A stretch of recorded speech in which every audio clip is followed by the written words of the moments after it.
Well, hello again out there, folks. We're going to venture on with our weathering and erosion unit. We talked about physical versus chemical weathering the other day.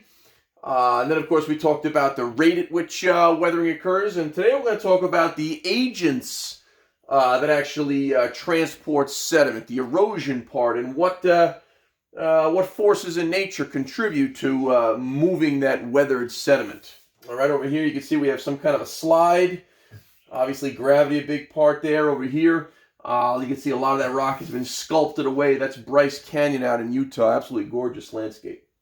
So let's jump into it here. Check this out. Describe how the land is moving and infer what could have caused this. So imagine you're on your way to work, and this occurs, right? So you stop your car, and watch this.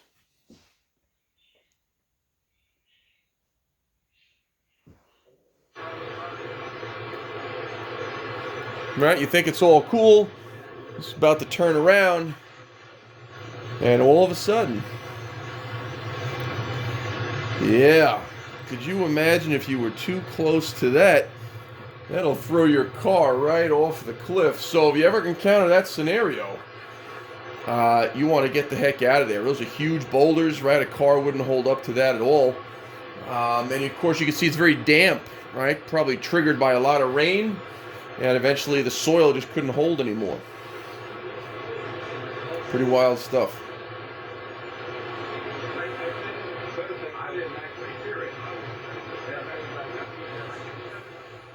Right, they're going to have to redo that road. Most of that road probably got washed out along with all that sediment.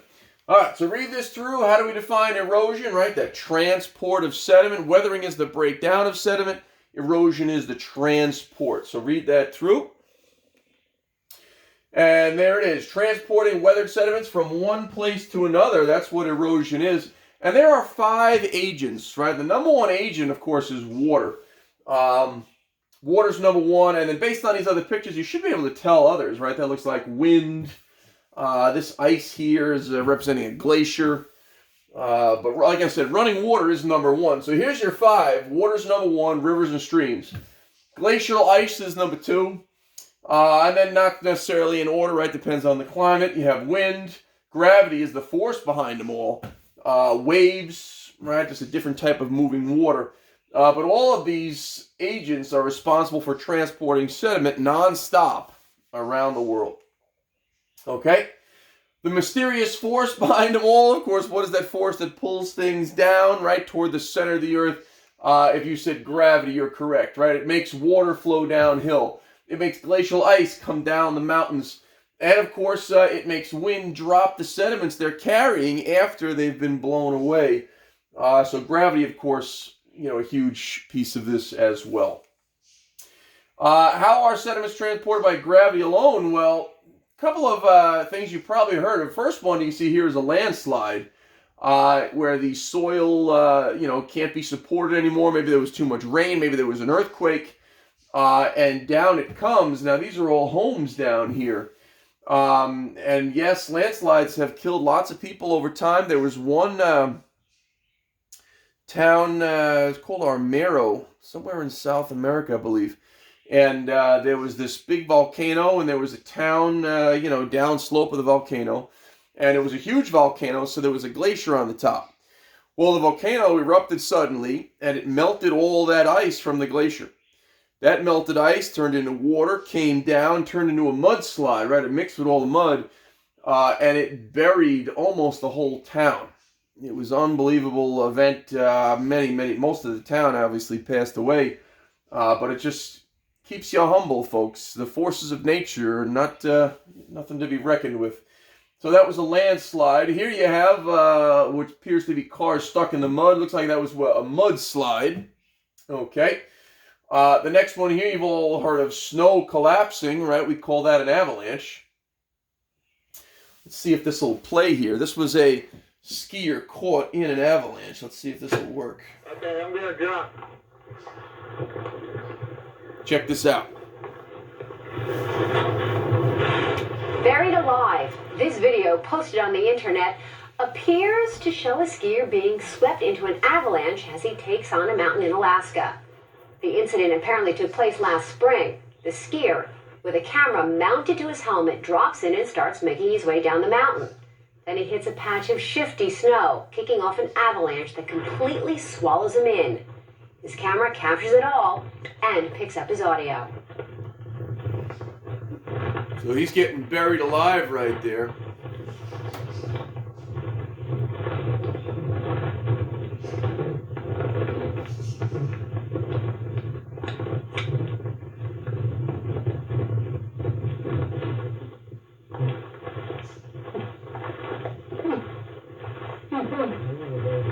You hear him gasping for air for about 4.5 minutes.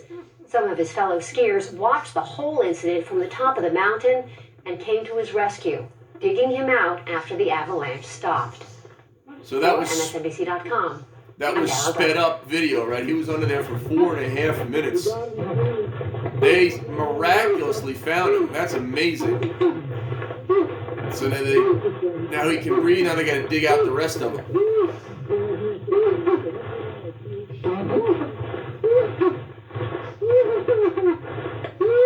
And you can see he's just happy as can be. He thought he was a goner.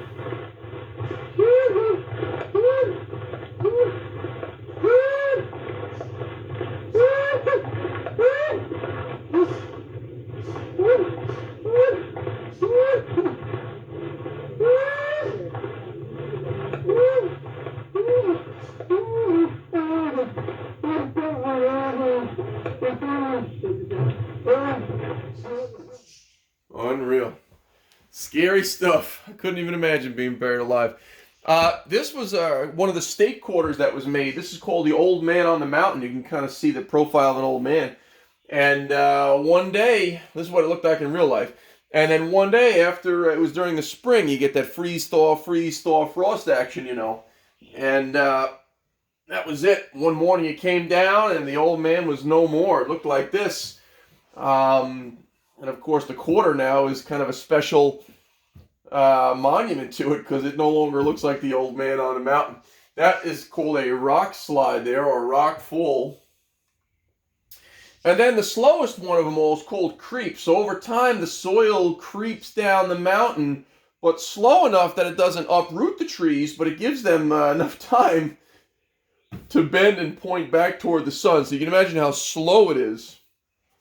Now, interestingly enough, creep causes more financial damage, they say, than any other kind of slide because, you know, this slowly will break gas lines, water lines, towns will have to be rebuilt, you know, but again, that's just gravity and Mother Nature there, okay? Soil creep. Look at the appearance of the sediments deposited by gravity. Notice they haven't been transported very far. So they haven't bounced in the water. They're not rounded. They're not smooth like the river rocks. These are just kind of jagged and angular there. Okay, just kind of left in a pile.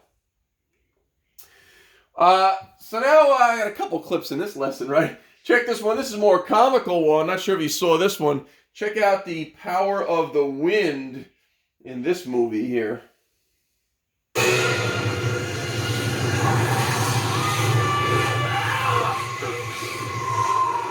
You ever see The Mummy? I need a new job.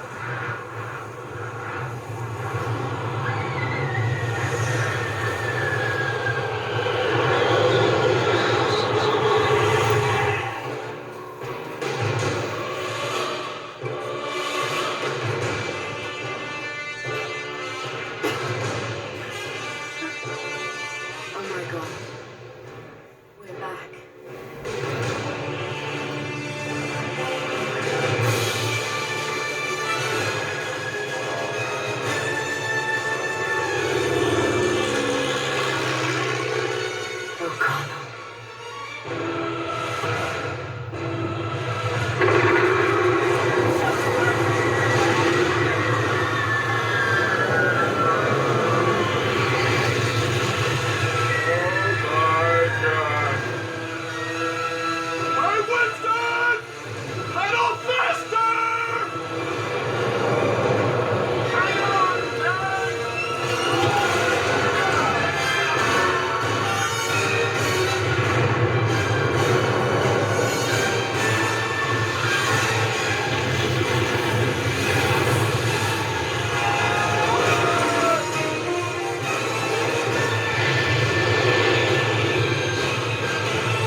good old kiss saves the day. Wind erosion, right? Wind, of course, a very powerful force, picks up the sediments. And, of course, the faster it's blowing, the bigger the sediments it can erode. The greater the velocity of the wind, the larger the sediment it can carry. You've all heard of sandstorms. Those are the real deal, right? When one kicks up, you got to get indoors. You'll get all face will get all scratched up, very difficult to breathe. Certainly bothersome on your eyes. Usually in dry climates, deserts, beaches, areas that have little vegetation, so the sand gets kicked up very easily. All right? You can see which way the wind blows predominantly on these old Egyptian sculptures, monuments rather. You can see how it's weathered in that direction where the predominant wind comes from. Okay? Here's a picture of a sandstorm coming into a city. And you all know the rock. Well, even the rock will succumb to abrasion, right? That physical weathering. Eventually, he'll get pitted. Pretty funny, right? Pitting is a result of that wind, abrasion by wind. And you can see here, there's a definition for abrasion. You can see a big rock over time gets worn down. Right? They call these ventifacts when a rock is worn down by wind, constant sand blasting it. Okay, there's Arches National Park there, predominantly weathered by wind. Okay, beautiful sculptures that Mother Nature carves out by mostly wind. Some water, but mostly wind. Check this out on the top right here. So over time, the wind blows away the small sand, and the bigger particles are left behind and ultimately turn into what we call a desert pavement. Right, there it is. All the little grains blow away, and you're left with this desert pavement, solid rock. Kind of like a road, but of course it wouldn't be smooth like one. All right? You can see the pitting in these examples here. That was called deflation. Okay? All right. This beautiful formation in Australia is called Ayers Rock, almost central Australia. 2,800 feet high. That's almost 3 times the height of the Empire State Building. So this is enormous, folks. 550 million years old, but it's still there. And Australia, the interior is very dry, so constantly exposed to wind erosion. But it's a very hard, durable rock that is resistant to erosion. But either way, you can see how the rest of the landscape worn away and the most resistant still there. Ayers Rock, absolutely beautiful. It's a spiritual place for the local people there. All right, check out the summary questions, and we'll go through it in the meet. See you there.